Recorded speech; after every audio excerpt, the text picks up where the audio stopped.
কাল থেকে সামনে এসছে, আপনারা হয়তো জানেন সেটা। শাহিদ আফ্রিদি তিনি বাংলাদেশ ক্রিকেট বোর্ডের প্রেসিডেন্ট বরাবর একটা মেইল করেছেন এবং তার সাথে বিপিএল এর একটা ফ্র্যাঞ্চাইজির যে কন্ট্রাক্ট হয়েছে সেটা ব্রিচ করা হয়েছে according to Shahid Afridi.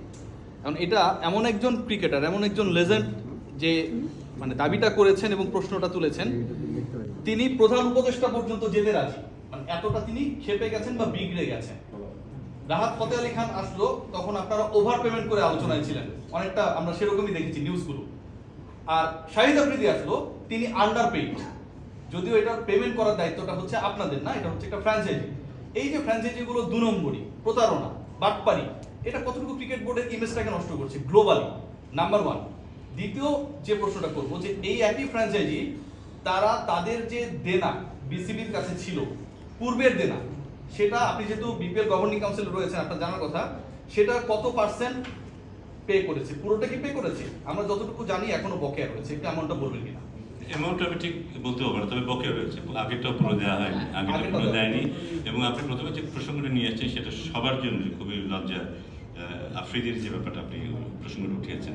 But the fact remains যে একটা ফ্র্যাঞ্চাইজি কাকে নিয়ে আসবে, মেন্টর করে হোক বা তাদের দলের প্রমোশনের কারণে নিয়ে আসবে, সেখানে আসলে বোর্ড হস্তক্ষেপ করতে পারে না। But at the end of the day এই কর্মকাণ্ডগুলো কিন্তু শুধু বোর্ডকেই না, দেশকেও, দেশের মাথাও নিচু করে দেয়। সো এটা তো ডেফিনেটলি আমাদের নজরে এসেছে এবং এটা নিয়ে আজকে আলাপ হয়েছে। আমরা বিশেষ করে এটা নিয়েও আমাদের আজকে আলাপ হয়েছে যে আমরা কিভাবে একটা ডিফেন্স মেকানিজম তৈরি করব যেন কেউ চাইলেও ভবিষ্যতে এমন কিছু করতে না পারে।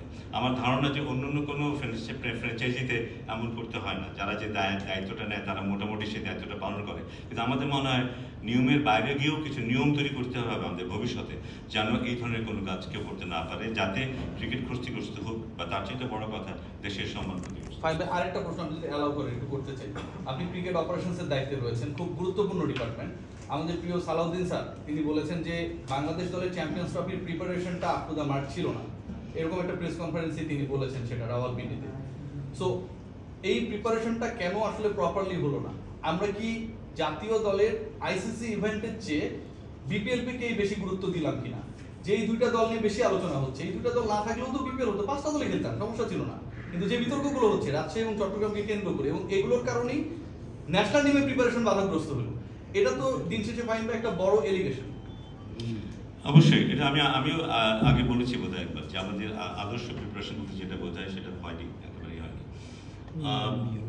হ্যাঁ, দায়িত্ব আমাদের অবশ্যই যে আমরা ঠিক মতো পরিকল্পনা করতে পারি। বাট আপনারা এটা আসলে জানেন যে আমি যখন এখন ক্রিকেট অপারেশনসের দায়িত্বে আছি, সেটা একেবারে রিসেন্টলি আমার পক্ষে সুযোগ ছিল না ক্রিকেট অপারেশনের স্বার্থ দেখাটা সরাসরি। বাট এই আলোচনা যে আগে হয়নি তা নয়, কিন্তু আমরা এমন একটা জটিল পরিবেশের মধ্যে পড়ে গিয়েছিলাম, যে কারণে খুব সম্ভবত পরে আমরা উপলব্ধি করেছি যে আমাদেরকে শেষ মুহূর্তে কোচ বদলাতে হচ্ছে, শেষ মুহূর্তে পরিকল্পনাগুলো নিতে হচ্ছে যে জাতীয় দলের প্রস্তুতি কেমন হবে।